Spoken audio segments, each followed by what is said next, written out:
Get this, dude, some rando roadrunner said I'm useless because I'm an Oldsmobile. Made me feel terrible about myself. He's motherfucking peanut butter and jealous. You think? He's putting KY jealous all over his Probably. haters because they anus. I mean, I wouldn't call him an anus. Haters because they anus. Anus. Haters gonna hate. And ainers gonna ain't. Thanks, dude. Feel a lot better now.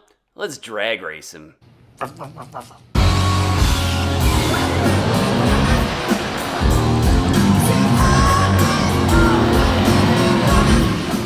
This is a 1969 Oldsmobile Cutlass S W-31. And I already know what you guys are thinking. It's cars and zebras. That car cannot be stock. Look at that color. That wasn't an option on the Cutlass in 1969. Well, you need to remember, it was the 1960s, and if you knew the right people and if you had enough money, you could fulfill any fantasy that you wanted. Top secret massage, baby.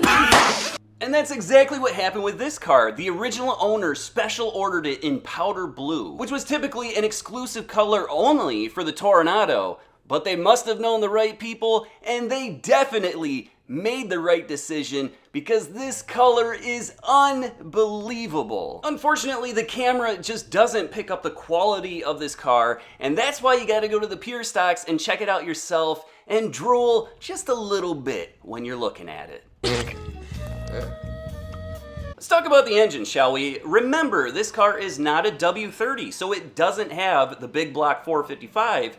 It's a W31, so it's actually housing a small block Oldsmobile 350. And no, this isn't your run-of-the-mill Chevy 350 that you see on every street corner in the continental US. Hey baby, you looking for a good time? I'm just trying to pay my way through law school. Because this is an Oldsmobile Ramrod 350.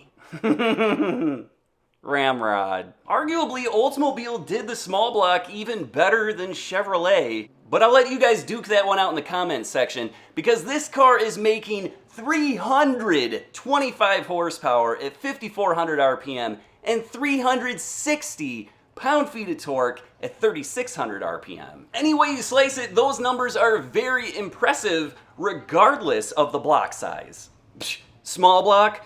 It's more like super powerful small block. Nailed it. But the W31 wasn't just an absolutely awesome engine.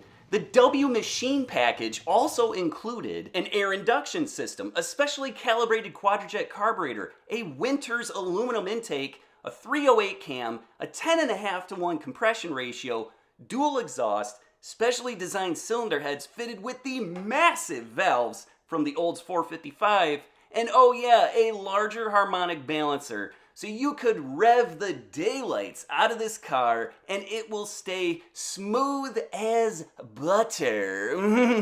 Kind of like cars and zebras with the ladies. Would you go to prom with me? A 3-speed manual was the standard transmission in these cars, but you could opt for a 4-speed or an automatic transmission, and that just happens to be what this car features, a 3-speed automatic. However, it's not the Turbo 400 like most GM muscle cars of the era. It's actually a TH350. So it's a little bit more lightweight, but it pairs very well with that Oldsmobile small block. And you guys know I love those old school colors for the interiors, and this one is absolutely on point with the powder blue interior. I love it. Most W31 buyers favored 342 gearing from the factory, but at the dealership you could opt all the way to 5-to-1 gears, but this car specifically has 433 gears, which should pair very well with that high-revving Ramrod small block. Being a small block, one major advantage for this car is its weight. With driver, it's coming in at only 3,640 pounds. Production was fairly limited for the W31 in 1969. Oldsmobile made only 913 of these cars, so they're pretty rare. Original testing showed a 0 to 60 of about 6.5 seconds, and the quarter mile in 14.5 seconds at 96 miles per hour. But remember, with optimal tuning, a good driver, good tires, and 433 gears, this thing is gonna be a rocket. Or technically, in this case, it's a ramrod. But I wanted to take a minute to go back and talk about the air induction system, and check that out. How cool is that, you guys? I mean, it's a true ram air system. and I'll bet you it can really suck. Okay, and here's the point where everybody thinks I'm gonna make some crude joke about sucking. Well, I'm not. Or am I? Shit, I'll bet you could suck a golf ball through a garden hose. But enough talk about this absolutely gorgeous W-31. Let's check out its opponent. This is a 1969 Plymouth Road Runner A12, and these cars are so cool, I don't even know where to begin. So let's just jump right into the engine specifications. We're talking a 440 cubic inch monster putting out 390 horsepower at 4,700 RPM and 490 pound-feet of torque at 3,600 RPM. But you know what? The NHRA said, Plymouth, you've been a bad boy. That's actually 410 horsepower, all through a compression ratio of 10.1 to 1.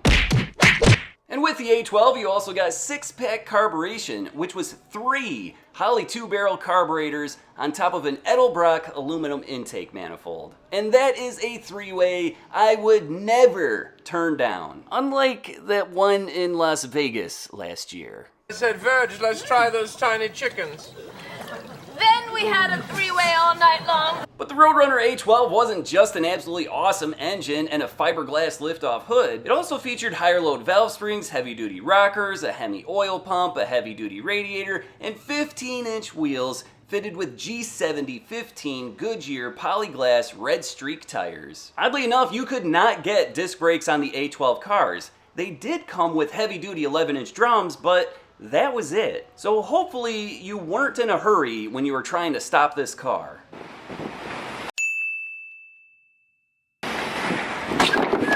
In the A12, you could get either a 4-speed manual, or for an extra $40, you could get the TorqueFlite automatic. And this car features the 4-speed manual. And I already know what you guys are thinking, it's Cars and Zebras, that is an automatic transmission. And here's where I have to come clean. At the Pure Stocks this year, there were 2 nearly identical 1969 Plymouth Road Runner A12 cars, both in vitamin C orange. But one was an automatic, one was a 4-speed manual. I somehow completely missed the 4-speed car. So just imagine that there's a 4-speed sitting right here. Thanks, you guys. Every A12 came with an extra beefy Dana 60 rear end, housing 410 gears with sure grip. So you better believe that combination is gonna plant you in your seat every time you stomp on the gas. These cars are a little heavy. With driver, this car is coming in at 3,926 pounds. And if you're keeping track, that's about 300 more than the Oldsmobile. Price, however, was a strong suit for the 69 Road Runner. The base hardtop started at only $3,083. The A12 package? Well, that's another $462.80. And with the A12, Plymouth also mandated that you got the 3-speed windshield wiper option, and that was going to add another $5.40, bringing the absolute cheapest total for a 69 Road Runner A12 to $3,551.20. And that was a killer deal in 1969. Adjusting for inflation, that would be $24,888 today. And that deal is sweet enough to make me want to gobble up this car like a competitive eater taking down 5 pounds of Haribo sugar-free gummy bears.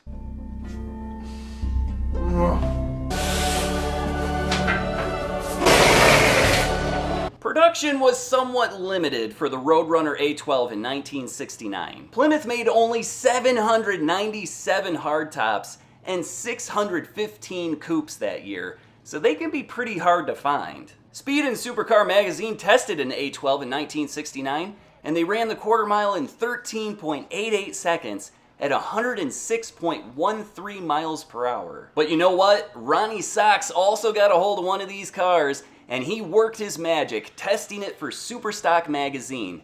And you guys might not believe this, but in stock trim, he ran a 1291 at 111 miles per hour. But unfortunately, we can't all be Ronnie Socks on the drag strip. Don't sell yourself short, Judge.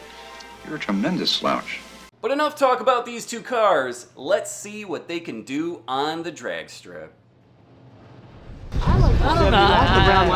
the one car, some cars are out of order, so I apologize. Same body, same rear window when they roll down as the body comes up. 3 Montana for sure. Those are short or long?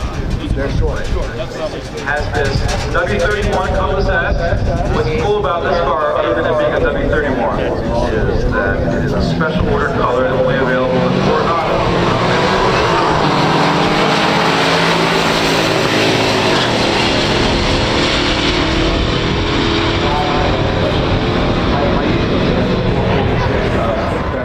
And the first round goes to the Road Runner with a 13:03 at 107.43 miles per hour, but the Oldsmobile wasn't too far behind with a very respectable 13:21 at 106.54 miles per hour.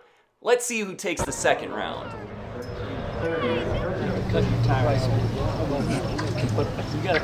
Chris Montana has the Olds Cutlass S with the W-31 350 325 horse package, which is a giant wheeler of a small lot, going against Mike Lees with his A12. That's the option code for the 446 barrel Road Runner. Look at the hood scoop. It says 446 barrel. Notice that arc anything about it.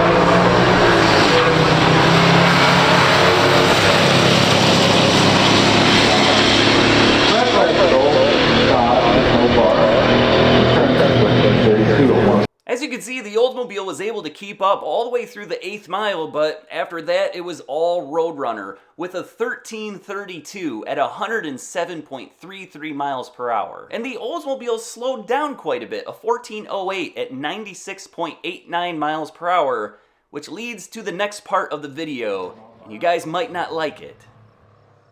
And here is unfortunately the part of the video where I have to tell you guys there isn't a third race. And I know, before you riot, just hear me out.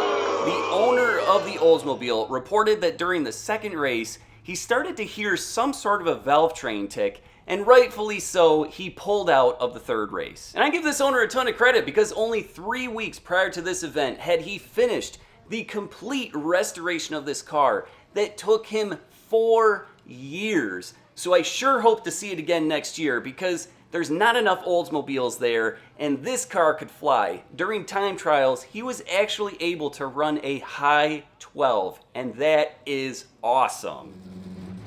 Again, thanks for watching, I really appreciate it. Please make sure that you hit the subscribe button so you don't miss any future drag race videos. And of course, I'll see you at the next one.